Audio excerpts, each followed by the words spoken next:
So thank you all for joining us today. I'm Diane Silverman. I'm the Executive Director of the Quorum Initiative, and we are thrilled to have a session today on our Quorum Speaker Series, Raising Voices in the Latinx Community.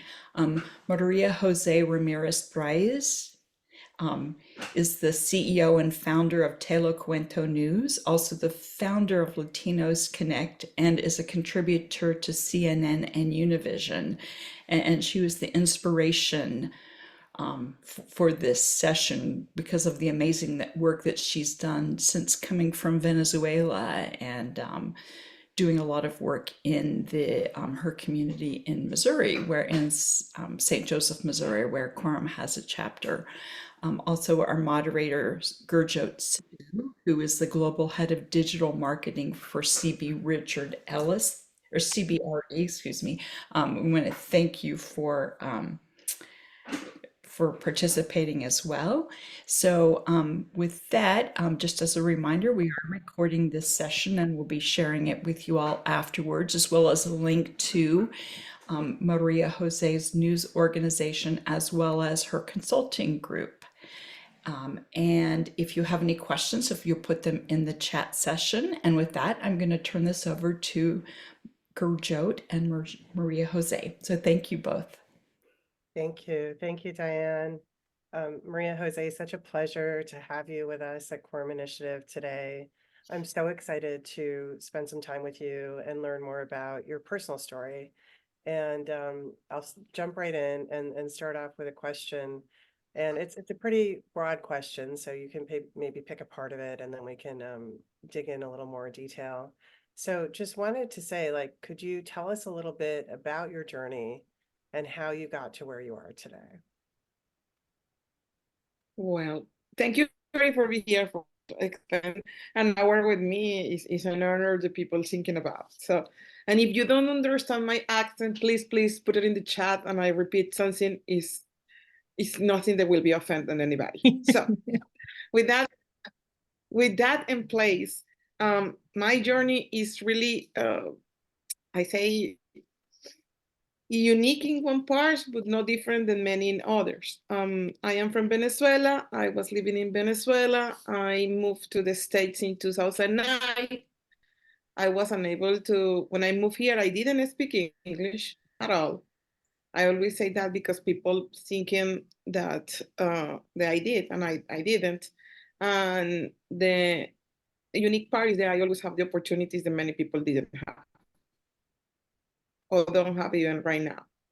Because when I moved here, I moved because the crisis in Venezuela was worse, was the political persecution to journalists, people that work in media, so we didn't have option, and wasn't that many people leaving the country. But I always have somebody over me, better than me, they give me the opportunity. And I moved to San Francisco, California. I was living there. I was doing my regular jobs. Try to learn English was my first job. No other job I have in that moment was try to learn the language. And my previous boss in Venezuela was also kicked out the country, and he was kicked out to Colombia. She was the VP, or she is, because she still be VP of a channel in Colombia. There was competition of CNN. So 3 months in California with no English, with no nothing, I got a call and she told me, "Are you in San Francisco?" "Yes, I am." "What are you doing?" "Oh, well, I only learn English." "Do you want to go and cover Obama?" And I think, yes, I go. And I didn't speak English, by the way. And I wasn't able to work because I didn't have a work permit. So I called him, and the lawyer that was handled my case, and I said, "Hey, I got a call for job. Can I work? What is my situation?" And he told me, "You can work whatever you want. If you don't got any money, I don't have any problem what you do. So do whatever you want, but don't receive pay for what you did." And so I called back and I said to my boss, "Yes, I can work for you, but I don't can be paid." And she told me, "Okay, go ahead and do it." So she paid everybody else and they didn't pay me. So they paid the cameraman, and they didn't pay me, but for me, it was the big opportunity to be there and learn and move forward. And was scared and honest, I think sometimes it's too much because I went for nothing to the big ones. And I remember always this story that, because remember, I didn't speak English in that moment. So the cameraman was my interpreter. He was telling me everything that was happening. So I was able to do it and say it in camera. And I was really trust on him, whatever he told me. So he was my bless in that moment. So short story, that was like my first opportunity that I have. No, it's not a secret, the media crisis that we have right now in general, media start being small, small, small. And 2 years later, with a little better English, but not perfect, the channel closed San Francisco correspondent because they was need cut budget and LA was bigger than San Francisco. Nothing fancy other than that. So in that, we discovered how expensive was San Francisco, how unable to afford live there was. In the middle of that, I came from really high standards, what is CNN and this channel, and working for big international organizations. So I was really unable to adapt to the local.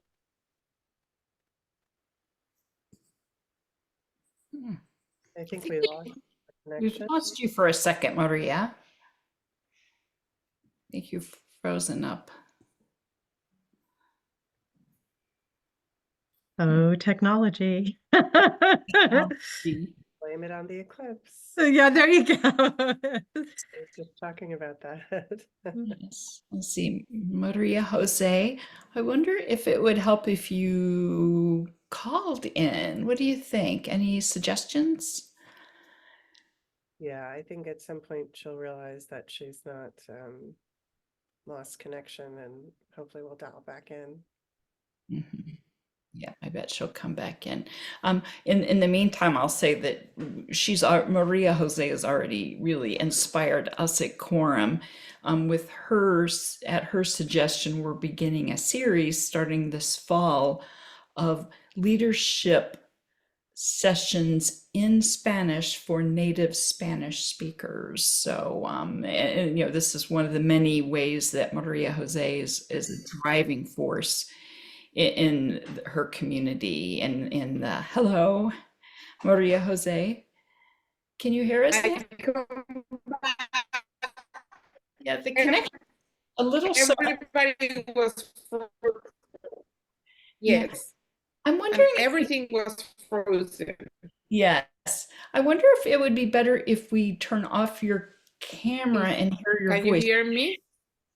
Yeah, but you're freezing up still a bit. And maybe if we hear your Yeah. voice, do you think that will help everyone? I'm not the Yeah, I don't have any problem. Oh, No, I that's don't have any much problem. better. And I did take a minute while you were out for a second to say that you've inspired so many people within the Latinx community, but also in other communities. And thanks to you and your suggestions, Quorum is starting a series this fall. It'll be a quarterly series of sessions of leadership skills for Latinx women who are native Spanish speakers. So there's a huge ripple effect based on all that you're doing, Maria Jose. So anyway, with that, I will turn it back over to you. So she was joined by phone?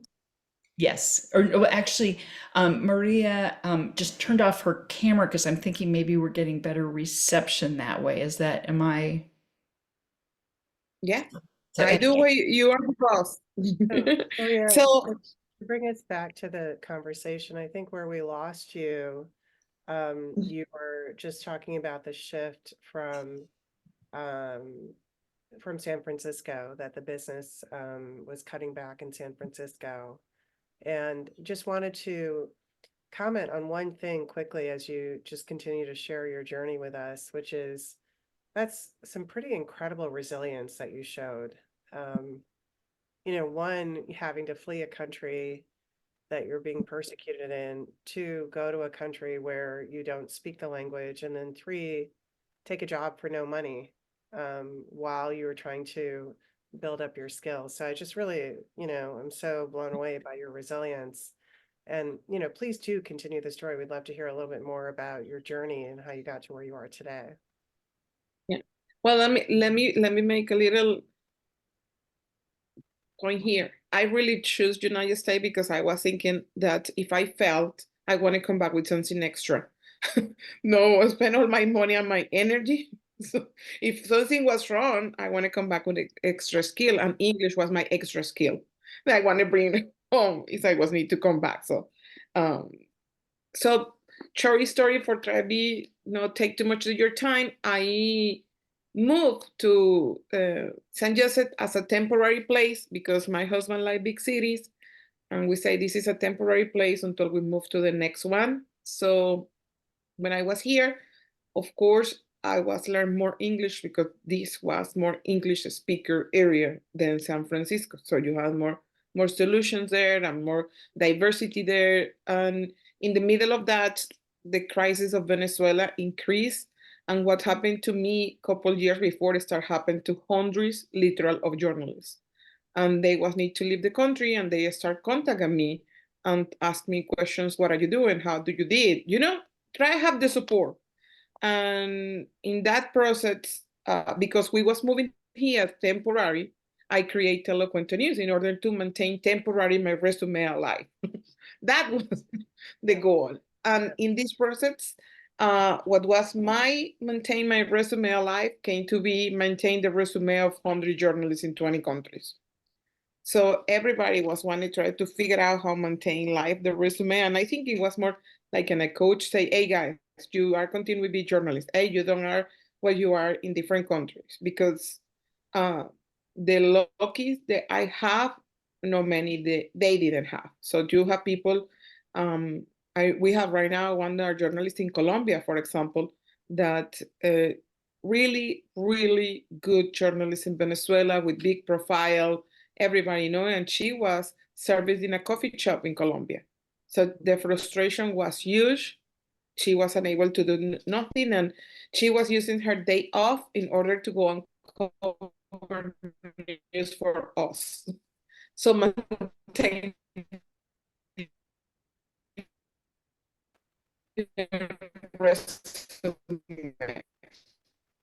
Sorry, Maria, you're breaking up for us again. Had trouble hearing the last little bit that you said. I think we lost the connection again.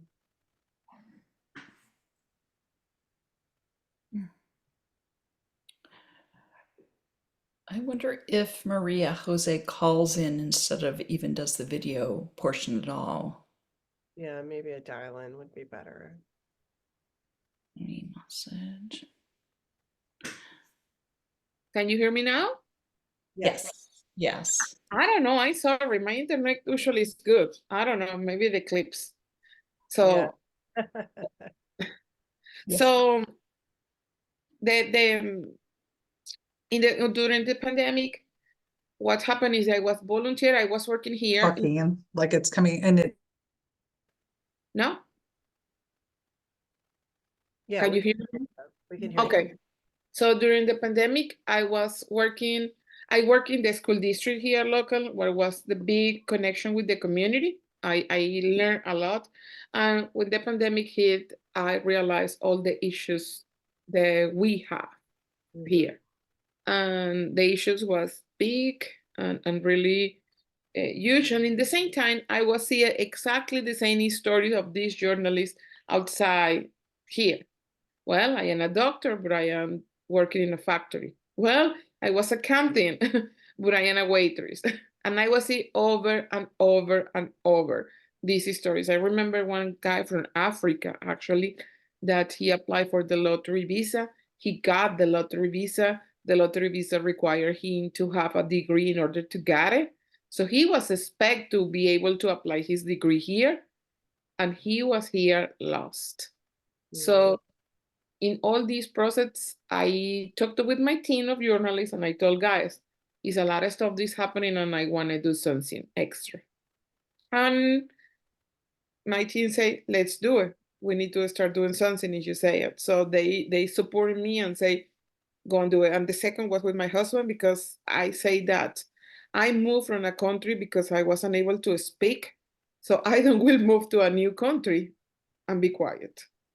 If I do that, I was even felt by myself. So this is where we came right now, and the point that we are right now with everything I do, what I do also with Latinos Connect, the nonprofit that we have together. I think it is the big advocacy and the tribe chain way, because I appreciate that your organization here and me. And when I tell Anneke, we need something in Spanish, we truly need, and we truly need in many languages, because we have so many professional people that's lost there. They have skills, they have opportunities, and if we don't help them then to come back, we are lost. We are lost as a society. I hear so much about word development and everything, and the people is here. Why we don't use it? Yeah. So And, another question for you, Maria Jose, is, that's an incredible story. And it feels like not only did you have the resilience to come here on your own and find a way to speak when you were being limited elsewhere, as you started to look around at your community in St. Joseph, you found so many other professionals from other countries in the same situation. And some people could say, well, that's their problem, that's not my problem, but you didn't look at it that way. You said, look, there needs to be a solution to this. It's a big problem. So I'd love to understand now that as you become an advocate for change within the Latinx community, what are some of the specific changes that you're hoping to achieve? well, I truly see this situation to 10 to 15 years ahead. And the reason for that is that, for example, I can talk about the Midwest. I was talking with somebody. Midwest is not New York, it's not San Francisco, it's not Miami, it's not the coast. So we can learn from the mistakes that was making in the coast. So if we are unable to use these professionals that we have here, the gap in terms of populations learn from these communities will be bigger and bigger and bigger. So we will continue to have Latinos in service only because don't will be as easy. We will have kids that will be unable to do good in the school because they don't have the help they needed. So I see this in 10 to 15 years ahead. I don't see the results immediately. Of course, I want to have everything solution. Truly, one of my biggest goal will be able to continue move professional people in fields that they can be mentors, they can be moving forward, they can grow up by their own. And it's different like a paths that we have right now. We have paths where we don't have that many options, be honest. The companies are not open to take this route. The companies wanted the money maker easy route. I wanted somebody ready, somebody that work for me, somebody that is a that, and somebody that speak English. That is what they want in general. But this is not what we have in general either, because we don't have that many people. So have companies be able to be these mentors, open the doors, be able to work will be huge. And not only here, I think this can happen everywhere because it's more easy to working in that. That will be my immediately you want to say goal is companies be able to open and start thinking about that. The 10 to 15 years ahead is figure out how the next generation will be able to function, how they will be able to succeed with the support of the professionals that we have here. Because if they don't see doctors that looks like them, if they don't see lawyers that looks like them, if they don't see a business person that looks like them, how we can make that? We already see this mistake happen in other places. So we can try to change. I don't know if we will be making, but at least we will be trying. Yeah, That's wonderful. And I'd love to hear a little bit about Latinos Connect. So you're the founder of Latinos Connect. And from what I understand, the goal there is to really leverage collective action and foster unity among diverse communities. You know, even within the Latino community, there's a lot of diversity. And so could you talk a little bit about how you're trying to promote inclusivity and equity for that Well, organization? yes, absolutely. What we try to do is make the bridge. It's that simple. If you are open to learn, we are here for you. And when I say open to learn, I only don't say for the American people learn. I say for the Latinos learn. We really tell them you need to put your part in these pictures. It's not only one part. So what we have like a 6 program we want to call inside that we do. Number one is that we have the dinners that we do. We sit half migrant with half locals, and in this situation we are able, they can have connections. They can have somebody that they see in the supermarket and say, hey, I have a dinner with you, do you need help? And people feel comfortable. Last week, for example, was our dinner here, and we was really blessed because we have people came from Ohio, California, Iowa, Tennessee, I believe so, Pennsylvania. They came here for see what we are doing in order they can replicate that. Because this is the other thing. The reality is, if you don't know somebody inside the organizations, will be extremely hard to put them foot inside any place. And every day is even harder with artificial intelligence and all the tools that we have in order the human resource. So it's really easy people be lost in the system. So if they have somebody that can mentor and then where they can talk to English, where they can connect, where they can go in places and don't feel lonely, we are open to opportunities. So this is one that we are big. Um, Entrepreneur is other that we try to support a lot. When I start digging, when I start doing Latinos Connect, I was super surprised that in the past 10 years, not 10 years, with the information from the last census, 8 of 10 new business that was created in the 10 years was by Latinos. So Wow. I don't know, 8 of 10 is so much. And that is a number that replicate with me. I am people that love data and show data. So that is something that for me is huge, because if we have 8 of 10, I don't know, honest, in this point, when you want to talk to with any business, what they don't say, okay, I need to jump in this.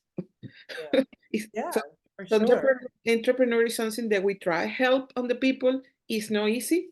It's cultural barriers really bad. It's a lot of business that are in the black market, because all the barriers and will be there. The third, we try work a lot in education is something super important for us because the gap is big.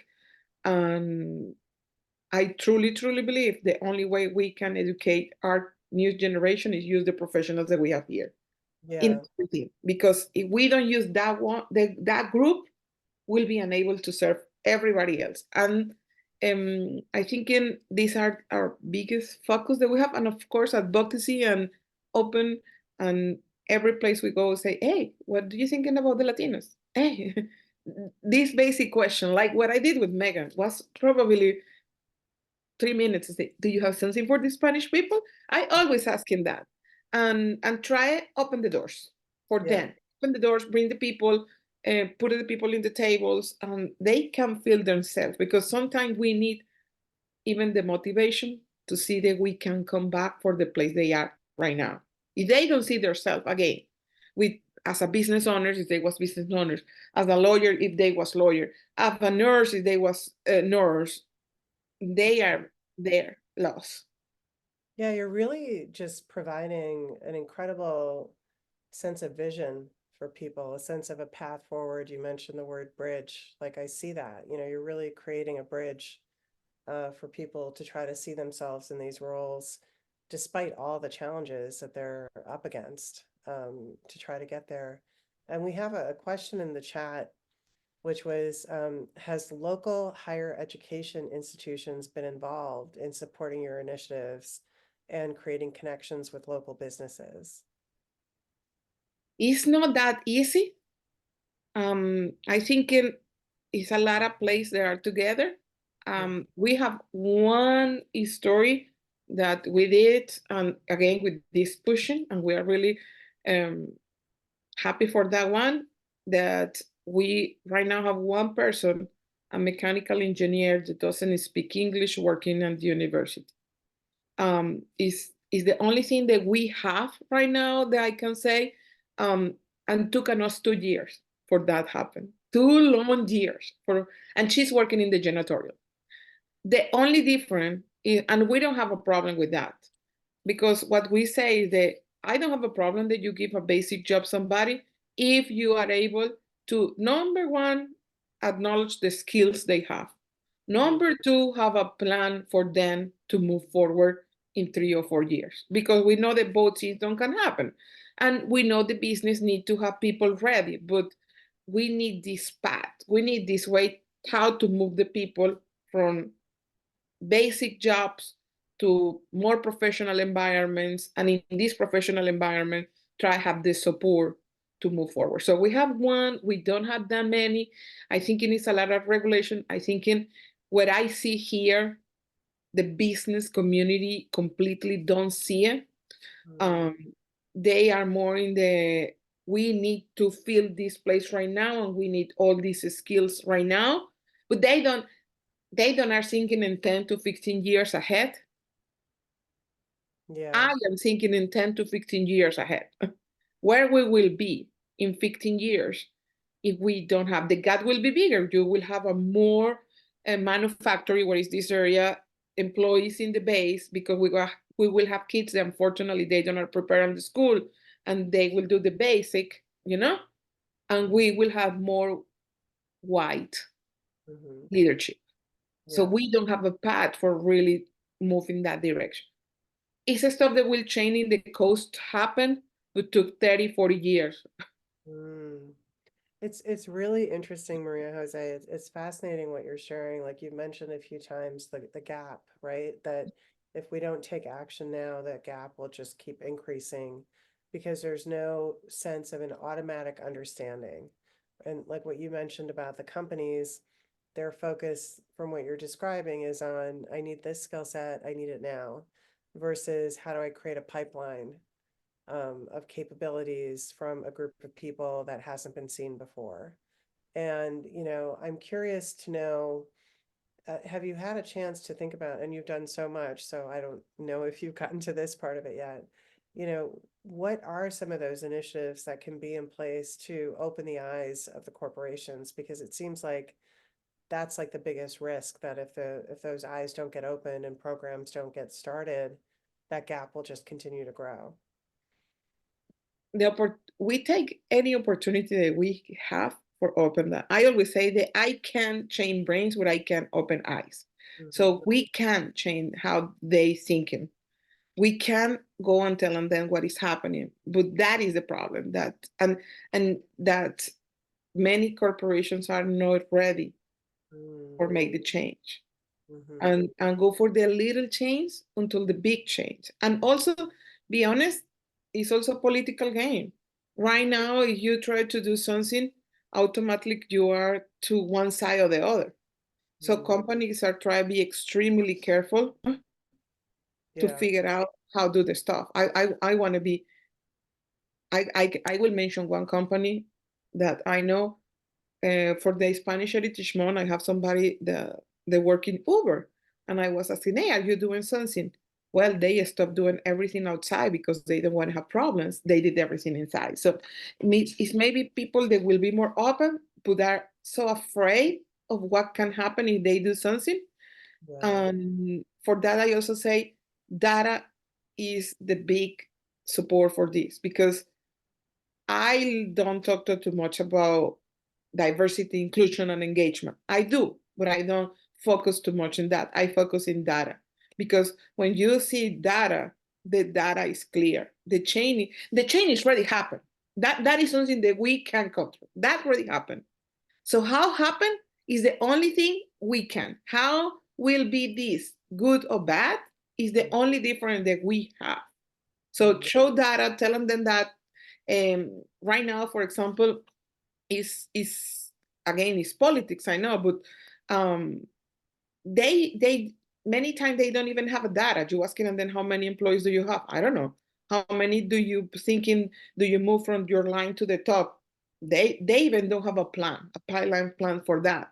But it's a problem. Cities right now are compete for migrants because it's how the cities grow. Mhm. The population is down in United States as a white American population, and the only way the cities can grow is with migrants. But if they don't have the service of the pipelines, I don't know where they will be going. 10 to 15 years, I truly believe will be a lot of places that will be shut down because they don't got it what I'm saying. Yeah, yeah, that's fascinating. So I feel like we've covered so much, and it's you have such an incredible, broad and clear perspective. And I think, one thing I love about Quorum is it's very focused on women taking action for ourselves as well as for each other and the broader community, and just really helping all of us feel like those are important things for us to be a part of the change and create the change and start the conversation. So what are there any actions for impact that you would recommend that Quorum members think about based on what you know about the organization, to really help, advance the all the topics that you've covered? I truly think start for these conversations in Spanish so you can catch these people that are here and connect with them and try and match them with mentors, that can be for them. They can help them to move inside the system. Last year, I met somebody by LinkedIn, be absolutely honest, and was a girl that moved from Mexico, working in C-levels in Mexico for 7 years. They threw on her here because it's what I said again. Companies believe that they have everything and they want to have the person ready and they want to have everything. Well, they was going to the Spanish market and they say, what is the better way? We need to bring her here from Mexico. They brought this person from Mexico here. And the girl was, I think, overwhelming, and I am glad that she found me. And she was trying to figure out how to handle media in all the country. Well, guess what? They given her one person only for the communication department for media for a nationwide big company. I don't want to say the name, but huge company. Everybody know that company. So she can handle everything. So when I sit with her and I say, it's different. United States is different. So the media in New York is not the same, the media in Iowa. And she was like, thank you, God, but where I am, what kind of job I took. So have these support people around that they maybe can contact and call and say, hey guys, it's bad day, I don't know how to handle, or even it's not the best job for me, I need other job where I can have better mentors, will be open, huge. And the same, don't take for granted when you go in a restaurant that the people doesn't have education. Maybe asking on the waitress, what do you do? Where are you from? What you were doing in your country? That basic question maybe can open you the opportunity to help somebody else later on and give the card for the quorum and say, hey, we have this organization and they have something in Spanish that maybe can help you to move to the next level. Many people can be caught in all the process that they have, pay rent, learn English, and move forward. And the reality is, try to have, United States is already a bilingual country. People don't like it, but this is the truth. And we are only not bilingual, we are multilingual. We have several languages, and depending on the area where you are, you will have more or less. If you go on Miami, you will have Spanish, of course. You will have Papiamento, I believe, the 18 language. If you go on San Francisco, you will have a Chinese influence. So be open what organizations want to do and how they can reach these people, because 10 to 15 years will be different. Yeah, it's amazing.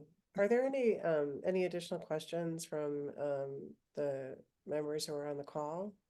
Any other questions that come to mind? This is Melody. I'd just like to speak to the influence that Maria Jose has had on St. Joseph. I met her, I guess it would have been now about 11 years ago. Is that right, Maria? And I have always found her to be someone who is a helper. She's a giver, not a taker. And she has had great impact to the point that she became our YWCA's annual recognized award for Woman of the Year, Woman Leader of the Year in May. And so I think that that tells you what an impact she has had on the community as a whole. We revere her as a leader, and she's one of my go-to people all the time. So I just wanted to share that piece of information from the local hometown. Wonderful. Thank you so much for sharing that.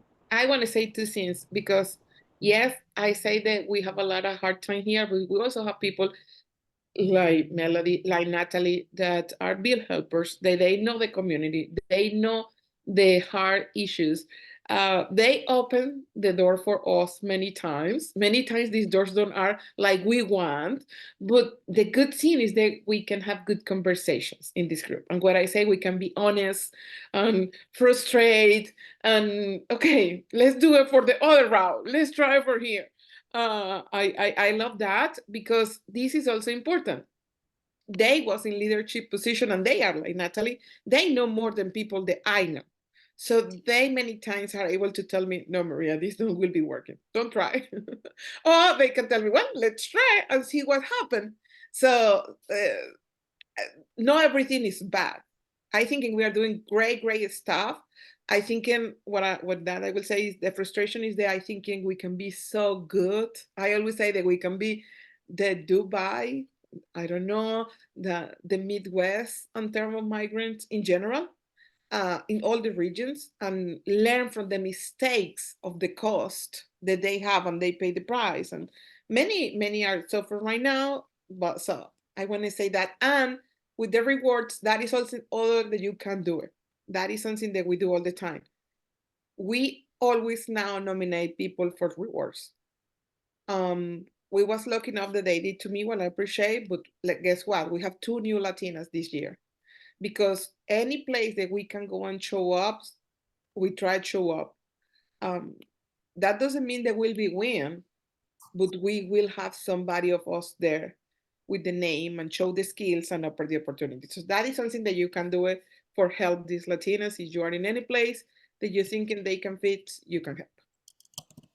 Amazing. I love that. So I just want to chime in. Hi, I'm Natalie. I work with Maria almost every day. We have lunch next week. Somebody should get to come to one of our lunch meetings one of these days if you want to see intense conversation.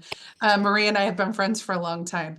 She is amazing. What she's not giving credit to, yes, we have work to do, but it is absolutely amazing what Maria and Latina Connect and have done in the last 2 years. Absolutely unbelievable.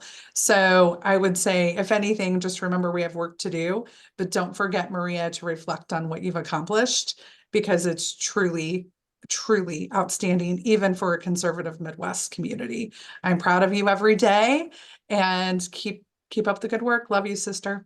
Yeah, Natalie, what to say? If you want to learn Natalie and me, we can have tough conversations, and we love that because we respect each other, and we say that. That doesn't mean that we can't everything agree, and that is the beauty.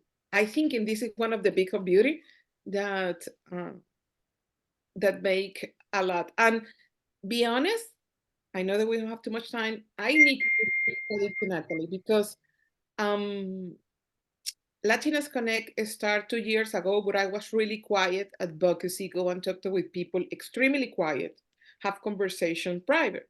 And I don't know if I say this story never again before, but I will. So I say, okay, I don't will be quiet. I send message, emails, have meetings, really quiet, conversations private, like a local citizen that want to talk to with you. Well, never happened.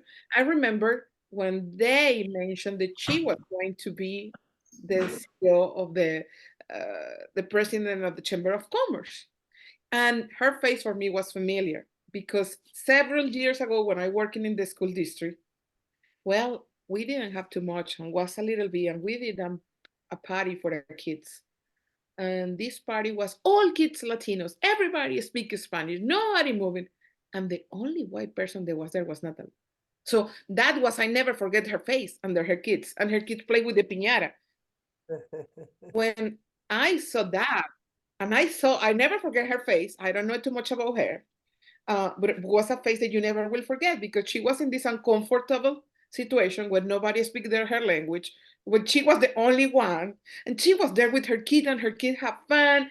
And I emailed on her like 10 minutes after they announced public that she was the president, and I sent my big email message and say, I don't know, you remember me, but this, and she 10 minutes later answered me and say, let's have lunch. So since there, we start have lunch, and this happened 2 years ago, Natalie, probably. So she was really open to hear, to learn, and to also teach us, because what we are is learning together. This is not a process of the one side only learn. Both sides need to learn. Both sides need to move forward. No, it's not only one. Amazing. What an incredible story. We have one more question from the chat. And that is, are there specific needs that you see specifically for Latinas? If we talk in terms of professionals, I will say mentors. Try connect with them, be mentors that can help and then understand the process. They can move on them forward so they can show their skills. For Latinas in the professional field, mentors will be a huge help. People that want to speak English with them here and then professionally, support them when they are unable to understand something that they can text, because we have people that to have the opportunity, thinking it's even happening to me right now. And I've been here for 14 years, 15 years, I speak English, and I can be in a meetings where I am unable to understand the acronyms. If there are so many, I don't know what they are saying. So even have somebody that can text and somebody and say what that mean in a meeting could be helpful for these women that they are trying to move forward and be able to do that.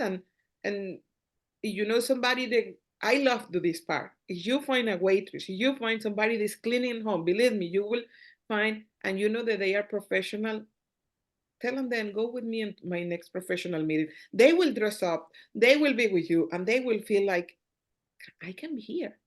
Maybe not right now, but I can be here. So bring them to the professional field back so they can feel that they can be there. Amazing. That's so amazing. So I think this might be our final question before we turn it over to Meg. Your passion is incredible. And, you know, I'm just struck by, you know, you're very much a glass is half full, like there's possibility in everything that you see. And so could you talk a little bit about where does that passion come from for you? I want to tell you two things. I came from a country that was super diverse. And for years, I was asking them here, why am I different? Why I feel that I am unable to adapt more than others? So it's possible. It's possible. Venezuela did. I always tell this so people can, when I say diversity, it's real diversity. It's like New York. So for you have an idea, my grandpa was from Lebanon. My nanny was from Ecuador. The best friend of my mom was from Peru and from Chile.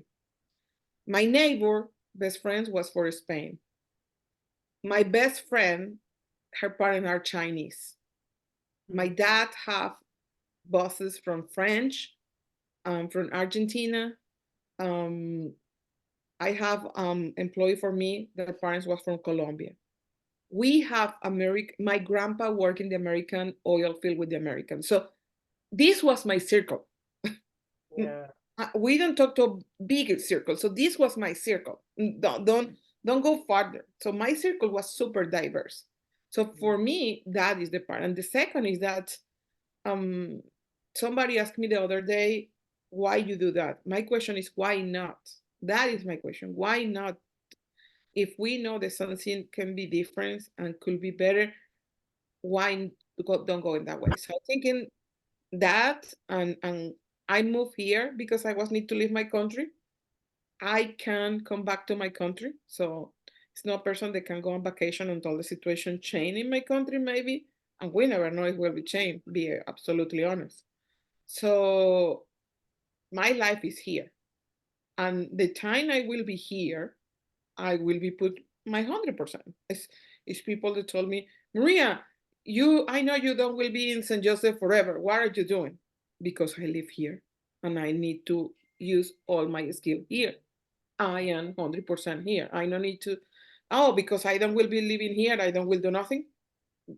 I think this is wrong. And that is a problem. People don't feel attached where they are and they don't do nothing because, okay, I am here temporarily. So we need to change that path and create this passion and make the people own what they are.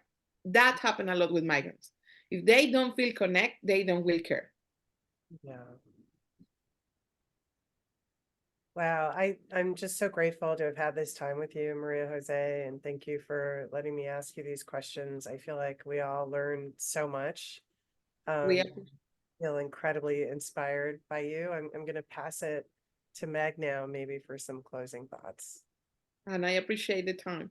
Oh, Gurjot, thanks so much for leading the conversation. Maria Jose, you know, I feel so honored to have met you recently, but you have inspired us here at Quorum, as Diane talked about, not only to give you a chance to raise our awareness around the issues, but also to challenge us to do more. So as Diane mentioned, you know, we're really excited about the idea of a series which has been inspired by you for in Spanish for everyone. So, you know, we can all brush up on our Spanish and join those sessions too. Anyway, so I'm very excited about that. I'm fascinated by the conversation the two of you had, Gurjot and Maria Jose, because interesting enough, it's so, these are big challenges, but actually the steps that need to happen are small. So what's interesting for me is, you know, we really need the support of open-minded people. You need business involved. You need the educational system involved. You need the work that you're doing, Maria Jose, from it's a formal nonprofit that you run, the Latina Connect, right? Yeah. Because that's creating the awareness of the issues and serving up, you know, ideas for how the change can happen. But I feel like smaller communities are often the places where you can create the models that can actually be replicable at a larger scale, because you don't get bogged down in the weight of something so large you can't tackle it. And so I'm fascinated. I feel like there's a big learning curve for our entire community about what's happening in St. Joe. And even if it only feels like it's small steps, it sounds, from everything I've heard, sounds like there's some really important steps that have happened. And the more we get to know and understand that, perhaps the more all of us can take that to can proliferate that, you know, more broadly in the communities where we have influence. So I really loved that. We always talk here, as Gurjot said, about kind of the actions that are possible for us. And I felt like you gave us two really concrete, quite specific actions. Maybe there's three. So I'm just going to talk about those out loud and see what everybody thinks. One is the notion of making it your business to mentor a Latina woman. I love that idea. I guess it could be a man too, but let's stick with the women for now. A Latino, a Latina. Second thing that you talked about, I really, mentorship can go a really long way, and I appreciate that. I think that's 100% right. So our ability to make time for others, share our knowledge, and learn something from someone else, which I think both is critical, in a mentorship relationship. I think that's really important and something that's doable for all of us here on this call, and doable. We'll do a call to action to the community more broadly as well, and see if we can't get more movement on that front. So thank you for inspiring us around that. The second thing that you said, which I just love because I feel like it's one of the biggest hurdles that trips us all up in life in general, is why is the answer to an issue not why not, as opposed to, why not? What's wrong with change or something new or something different? Why not? And I just loved that kind of think bigger approach any situation with a more open mind. And I think that's always a great reminder for all of us, in terms of all that we do. That's something we can bring back to our everyday. And I guess my third thing I would ask as everyone in terms of an action is where Diane's already pulling together programming for this new program in Spanish for our Spanish women. Love for you to help us get the word out, so that we can touch as many people as possible in a significant way, since we're going to focus on leadership and leadership development opportunities. Also, we invite you to participate and get a little uncomfortable, even if you don't understand everything. Maybe just hang in with the group. I loved that comment about your story about Natalie, who we love dearly, and that she was willing to make herself very uncomfortable. I think that that's a magical learning opportunity for all of us, is to get uncomfortable. So I loved that too. So that would be my other call to action to this whole group.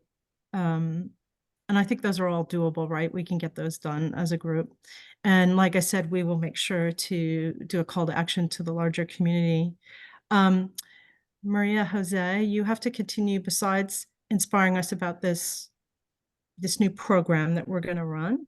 You have to keep us posted on what else we can do tangibly to support you. So, don't forget to ask, because, we'll be honest about what we can do and what we can't, so please challenge us, My big ask I ask everybody is, talk about my company, help me to grow my company, because if I continue to grow my company, I have really good employees. They do excellent job. So I can spend more time in my volunteer time. This is what I'm telling everybody. If you help me there, I can continue to do the other stuff, because my team is really good, and we are really helping them working. And we are honest, we are doing exactly the same. No, it's too much different. Many of them are unable to be journalists in the countries. For example, in Panama, the law in Panama don't allow them to be journalists. Right. At least they are outside, working for outside organizations. So that is one example. And in other countries, it's exactly the same. They are unable to function. If they are here in the United States and they don't speak English, well, let me tell you, not everybody have the opportunity that I have. There's somebody calling you, tell you, go and do it. And I tell in the phone, I don't speak English. It's not my problem, your solution. This is what my boss told me. It's not my problem, your solution. And I say, okay, I solution. I go and do it. Not everybody have these kind of opportunities. So we are doing that. Well, that's magnificent. Well, love it. And as Gurjot mentioned, you're a huge inspiration to all of us. So thank you for all the amazing work that you're doing. And we look forward to continuing to collaborate and find smart ways to lift up the Latina women that deserve our time and energy. Thank you for exposing us to that and raising awareness, so that we can get to some action related to that. If we were all here, we'd give you a big hug and a kiss for thanking you for giving us your time, but unfortunately we're on the phone, so we can't do that. So I'm just gonna do that. Thank you for sharing your story, Gurjot. Thanks for moderating. It's such an important discussion, and I can't wait to continue it as the year unfolds and the years ahead. And please keep us posted on things that seem to be working, Maria Jose, for you, so that we can help replicate some of that, learn from it and replicate, or not working, which also is important too, you know? I only have one question. Can I take a screenshot of the screen? Of course you can. Yeah. Is everyone okay with that? I said that without even asking. I was asking so I can promote on you guys and LinkedIn and everything. I am really good in this part of trying to promote, so telling the people. So you don't bother on for 2 seconds. I appreciate. 1, 2, 3. Ready. I got it. Thank you so much. Yeah, thank you. The only other thing I think I should mention, in case there's anyone on the phone that's still able to join us in May for the Quorum's How retreat up at the Blue Fox Motel, which is where I'm hanging out these days, just outside of New York City. So we would love to have you if you can make that happen. That's May 17th through the 19th. And otherwise, stay tuned for updates. Diane will keep you all posted on what we have going on. And I really want to thank everybody for taking time out of their busy schedules for today. So, and Maria Jose and Gurjot, one more time, thank you, thank you, thank you, thank you. Thank you. Have a good day. Thank you all so much. Take care.